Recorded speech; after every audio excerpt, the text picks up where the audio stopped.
Jungwoo is the biggest anime loser you'll ever see. Everyone treats him like he's literally invisible all his life. So the only thing that kept him from kicking the bucket is solo leveling, because he's a mega simp for the Chad Son Jinwoo. But everything changed when a magical system chose him to become the McDonald's version of his hero. Now gaining the ability to turn invisible, he goes on a quest to become stronger to unlock more powers. But first he sets his eyes on everyone that treated him like absolute anime trash. It all began at work in Ocean Square, where life continues to treat him badly for liking anime. Regardless, a coworker bumps into him and John Cena's his work straight to the ground, but other coworkers act like they saw nothing and proceed to stomp on his work. He looks up and notices some large nonkadonks in front of him, so he can't tell if he should transform into a simp to admire the guillettes on them, or should he chew them out for being savages. After choosing to download the mental image of a giant bakeries to use it as content for later tonight, Bro gets up to summon his best impersonation of a Karen. The girls turn around after hearing Jungwoo yell at them. He gets scared when he gets hit by a nasty side eye, while the other looks totally disgusted. As such, Bro pipes down and says it's nothing, so now we know this dude is an absolute beta male after being unable to defend himself. With Jungwoo trying his best to recover the hours he spent on some ripped-up paperwork that's due today, he gets ganked by his team leader Miju. Surprisingly, she helps out gathering some of his documents, which shocks him, as no one has ever helped him out in his life before. She even tells him that they should have helped him out instead of making it worse, causing Jungwoo's jaw to drop, thinking that he just scored a Makima to his Denji. However, after picking everything up, she immediately orders him to drop off his work to her personal desk, even though he hasn't finished finalizing everything. Upon making it to her office, Bro hallucinates and thinks he's about to score, causing his sausage to rise up from the dead, as he's seen this in cultured anime play out before.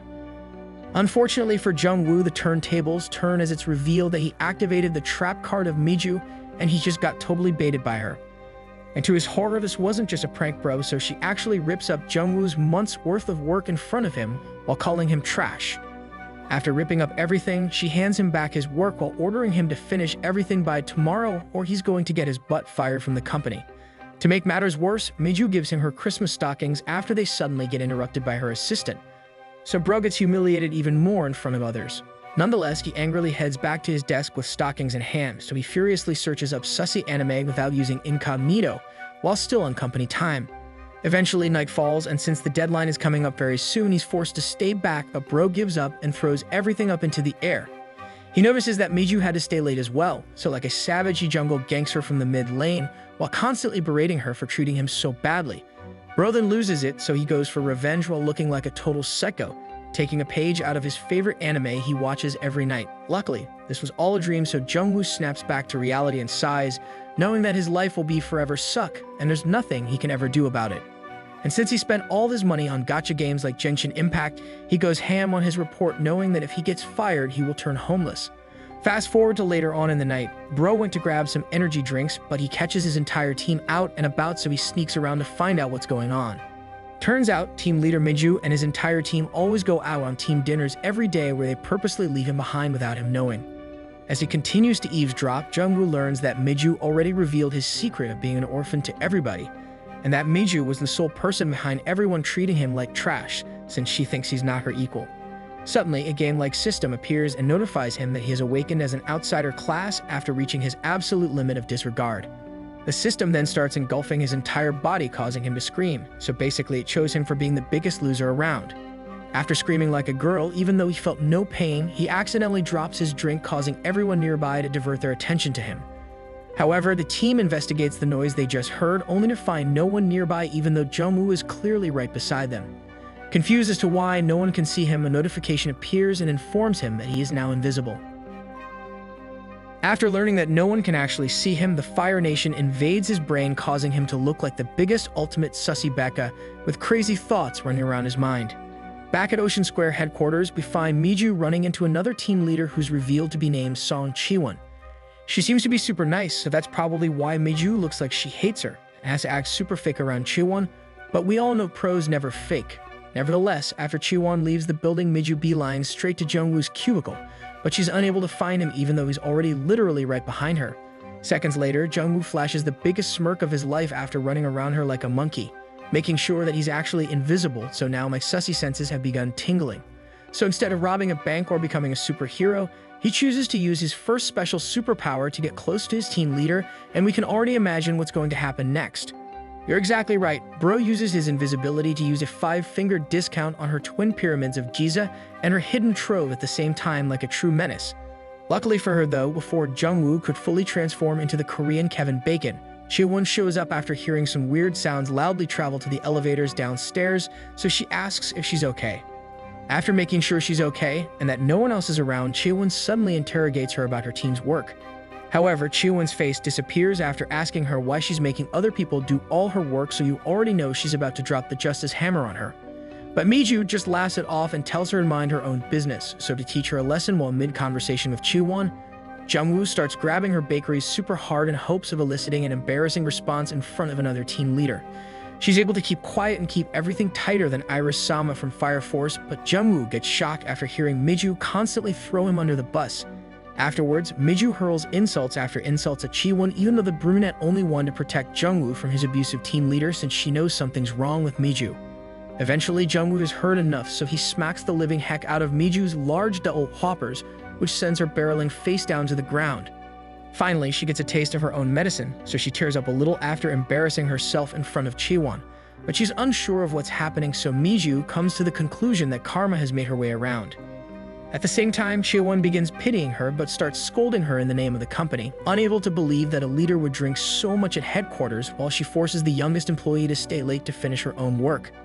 In the end, Chaewon storms out, unable to fathom the true nature of Miju, so Miju is left speechless, while looking exactly like the killjoy spray my teammates' hips constantly runs into. With Chaewon now gone again, the room quickly fills with Sussy Nation mist since Jungwoo looks like he's about to unleash some forbidden jutsu on his target that he's been waiting all his life for. But since Bro is a menace, he plays around with his prey first, making Miju go crazy as she's unable to leave the room even though the doors are unlocked, so she starts to think that she actually drank way too much. Nonetheless, she continues to try and pry the door open to no avail since Jungwoo is actively stopping it from opening from the inside, causing her to break down, unable to wrap her mind around it. With her last resort, she remembers that she has the security team on speed dial, so she quickly opens her phone while trembling her boots off. However, her nightmare has just begun, so her phone gets swiped away from her hands, and then for some reason, sticky goo began appearing on her face, but it smells way too familiar for her. Seconds later, Bro rips a major fart right beside Miju without pants on, so he put a whole new meaning to deadly but silent farts. Jungwoo then proceeded to deliver a special package directly to Miju's airways, catching her by total surprise as she's busy wondering what's making her gasp for air. Usually, we get some dumb anime main characters, but just from the faces he makes and his evil smile, we already know Bro is built different. I don't think he's going to take the high road like his hero son Jinwoo. Anyways, it's hard to fight back against an invisible man, especially against one that has a grudge on you. So Miju loses her 1 versus 1 duel, allowing Jungwoo to give her a surprise milkshake. After swallowing up an entire load of invisible shakes, Miju gets up defeated, but she starts yelling at the empty room that she's reporting whoever this is to Riot Games to make sure they never play Valorant again because their aim sucks. Unfortunately for Miju, she's about to learn why you never threaten nerds and their video games because Jungwoo is about to turn her into a PlayStation and our menace is about to plug in his invisible controller. Anyways, we never click bait on this channel, so like the title and thumbnail says, Bro actually turns invisible and immediately starts clapping Miju. At this point, Jungwoo decided to pay tribute to Dragon Ball Z his own way, so he powers up over level 9000 and proceeds to land direct Kamehameha hits on Miju over and over again. Regardless, long story short, Bro began making his anime dreams come true, and for some reason, Miju can't get enough of what's going on, but me personally, if some weird things start happening, I'd quickly jump through a window or smash the door open. With Jungwoo destroying the living daylights of Miju, Jungwoo starts getting flashbacks to the time he first met his team leader. Not only was Miju the most beautiful girl on campus, making every guy have a crush on her, she also had extreme talent, allowing her to get promoted as the youngest team leader at the company. However, she was ruthless to her core, and even though she knew she was gifted with Burger King's size proportions, she used it to her advantage to make dudes do anything she wants while keeping them all at bay since she prioritized work over everything.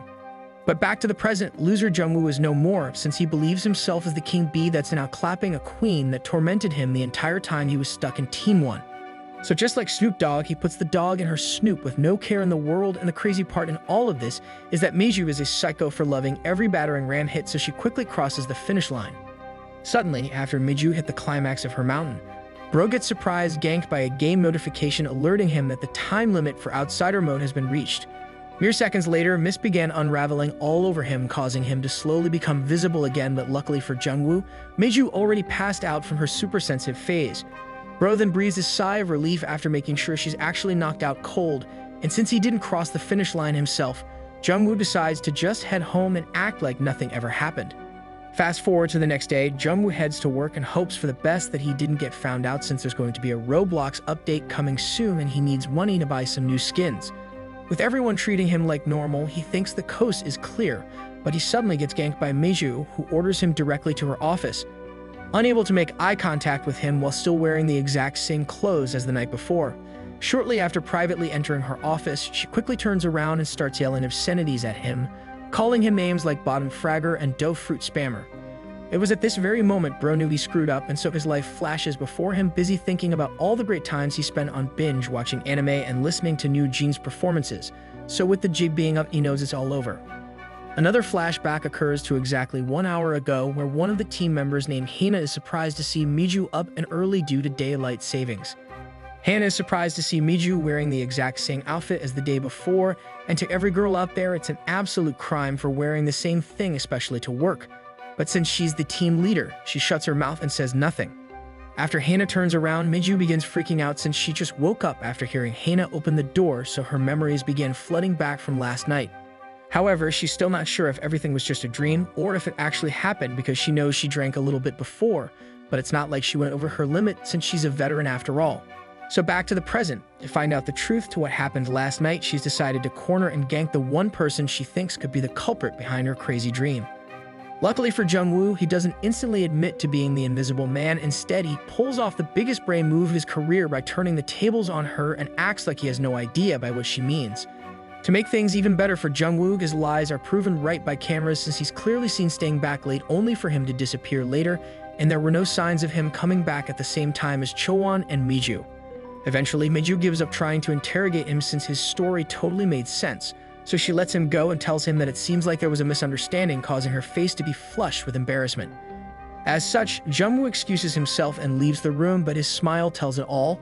Clearly, he's super happy that he didn't get caught red-handed, so it's time for round 2. His sussy smile quickly gets wiped off his face when he tries to exit the doorway, only to be ganked by one of his team members with massive badonkadonks who usually treat him like he's worthless. After blocking Jungwoo's way out, she looks eerily cautious, so she quickly gets the attention of Miju, worried that something might have happened as she heard loud noises come from her office. But since Miju is still embarrassed of what happened, she tries her best to act like nothing happened between the two, so she makes an excuse that they were busy talking about work. However, upon hearing Miju talk about his presentation, Bro panics while looking like me when I procrastinate really hard, since he totally forgot about work after becoming the Invisible Man the night before. Bro then quickly remembers that he spent the entire night replaying what happened in his head over and over again, since it was way too good to pass up, so he's nowhere near finished completion. Seconds after learning that Jungwoo hasn't finished yet, even though it's literally her fault, she screams and yells at Jungwoo at the top of her lungs, causing everyone within earshot to get jump scared due to her booming voice. She then continues on berating him in front of everyone like a stepmom, but she better watch out since she might find herself stuck in the laundry while stepson Jungwoo comes around. Nevertheless, Miju gets super stressed out since she's the one that was supposed to have it finished by today, so she sends Jungwoo off to finish it, but I don't think neck pain will be the only pain she will be feeling very soon. And so Jungwoo is forced to leave the area more humiliated than the island boys, but since he's the Invisible Man now, his blood boils more than ever, but it looks like he has a plan in hand. Fast forward a couple hours later back at Ocean Square headquarters. We find Miju preparing for her presentation, but she's busy being distracted at the thought that if Jungwoo wasn't the one that penetrated her defenses last night, then who could it be? Eventually, she gives up trying to find out what really happened, so she gaslights herself and comes to the conclusion that she most likely just made everything up in her dream. But let's be real here, which one of you sussy backas are always dreaming about invisible girls or guys' rice cake smashing the heck out of you every night, because that makes you an ultimate sussy backa. Anyways, half an hour later, all teams show up for their work presentation, and it's now time for Team 3 to present, but Jungwoo is nowhere to be seen. It's then revealed that Miju is already up on stage presenting for Team 3, so Chaewon turns into a vulture and begins asking hardball questions left and right. Luckily for Miju, she was born with intelligence levels through the roof, so she's able to thoroughly answer them all while male team leaders are busy staring at her cannons. We also learn that Jungwoo pulled off the impossible earlier by finishing his presentation thanks to plot armor, so Miju is able to continue on. But in the middle of her speech, something looks wrong as Miju looks like she just seen a ghost. Board members then take notice of her sudden facial expression change, so they ask her if she's okay, only for Miju to make a remark about how her throat feels stuffy. But then it suddenly dawned on her the last time her throat ever felt this stuffy was the night before, and we all know exactly why it felt stuffy, and it's not because she's sick. Mere seconds later, her nightmare comes true again while stuck in front of everyone after feeling sudden, sussy Fire Nation invasions on her bakery and her watermelons simultaneously, so she's not sure how to respond. Since she thought it was all a dream, she didn't expect to get ganked by the Invisible Man once again, and let's just say Jungwoo is enjoying every second of his outsider mode activation. But since this is the most important meeting of her life, she trudges on like a soldier in front of everyone, while trying her best to hold the climax of the mountain in. So Jungwoo better step up since bro is literally invisible. And so Miju continues on with the presentation while Jungwoo is playing at a disappointing intensity level of 1 out of 10. Especially when this dude can do anything he wants to get back at her.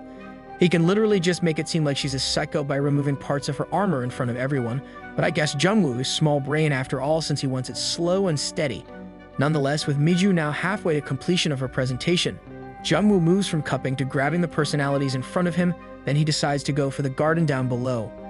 It was at this very moment Bro Solo leveled up his attack, causing Miju to accidentally squeal so hard like a vegan pig by abruptly removing her captain underpants. Luckily for her though, the stand is blocking the view up front so no one can tell.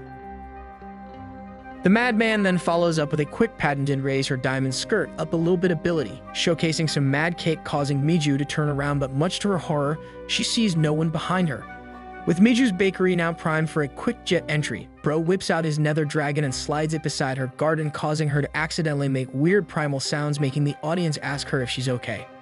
But since Bro is a menace to anime society, he lets Miju gather some composure in front of everyone, but we all know his Dragon Balls are roaring to enter her time chamber any second now.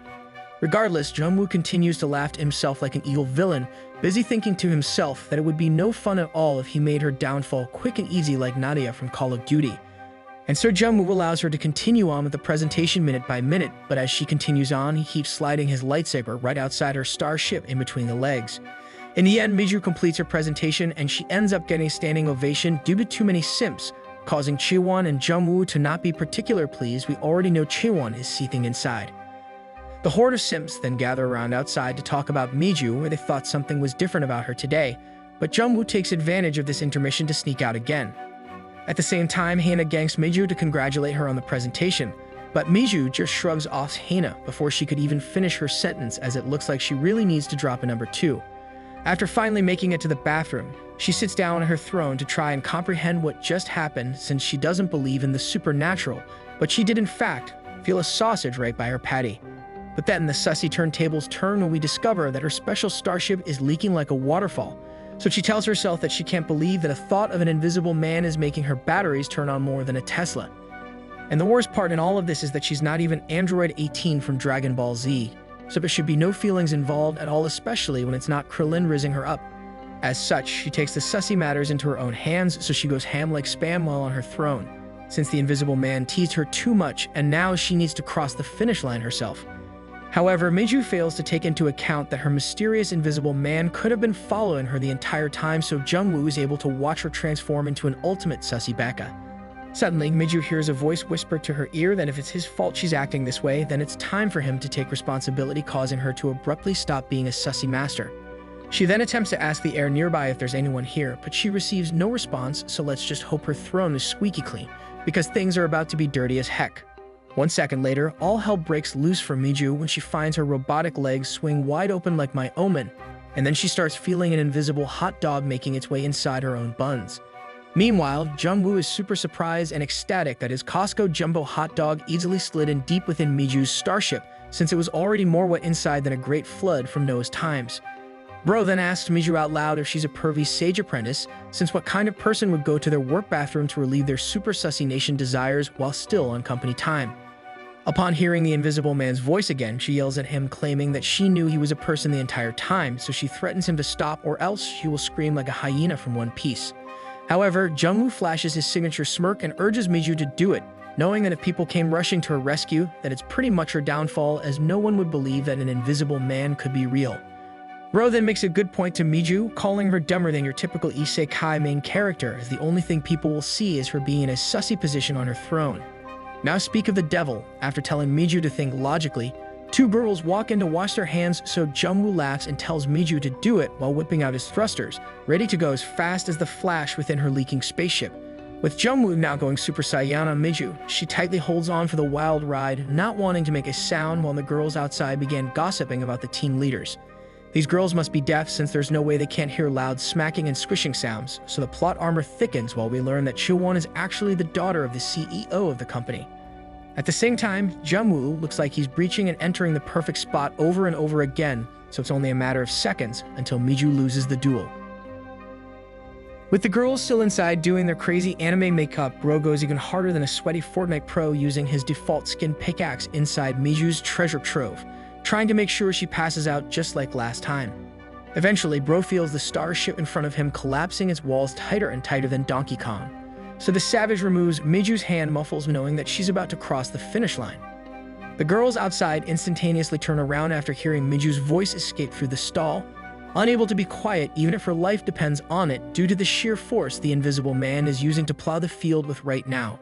The two then decide to get closer, busy wondering what the heck is going on inside, so they ask Miju if she's okay, but they receive no response at all other than hearing mating calls. So then the girls decide to leave her alone, since they somehow think her primal sounds equals to her needing to drop a massive dump on her throne, so I have no idea how they made this distinction. Nevertheless, with Miju giving in and losing their 1-versus-1 culture duel, she looks like she's about to get reincarnated in this sussy world. So Bro whispers to her that he's allowing her to cross the finish line now.